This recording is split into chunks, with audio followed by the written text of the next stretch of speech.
Patients arrive to an emergency department in two ways. You can either walk in and come through our metal detectors and get screened, or you can come in through an ambulance. Ambulances are going to be the primary driver of what we see in here because the sickest of the sick are going to come through ambulance traffic. And what's going to happen is they're going to pass through these doors to this area here where they're going to get triaged. Now, we want to move from triage to get those patients into beds as quickly as possible.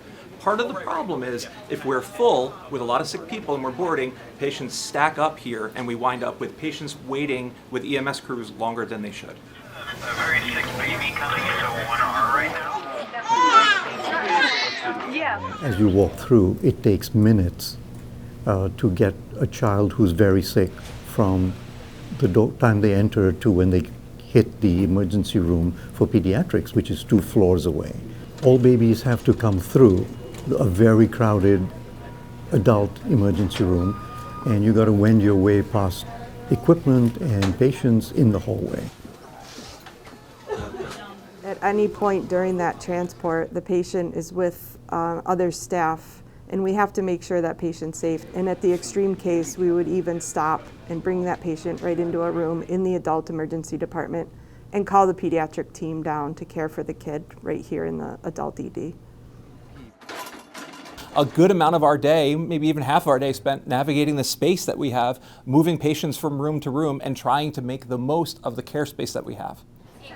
You know, there's a cascade of operations that occur. You know, if you get clogged up in the hospital, they can't get patients out of the ED into the hospital, and if you can't get people out of the hospital into other facilities, it backs all up, and so it ends up in the emergency room that kind of suffers the consequences of that backup.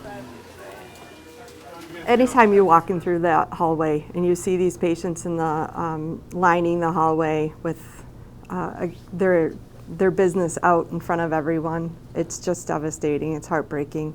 I just find that unacceptable, that we would have a physical limitation from getting care properly and timely.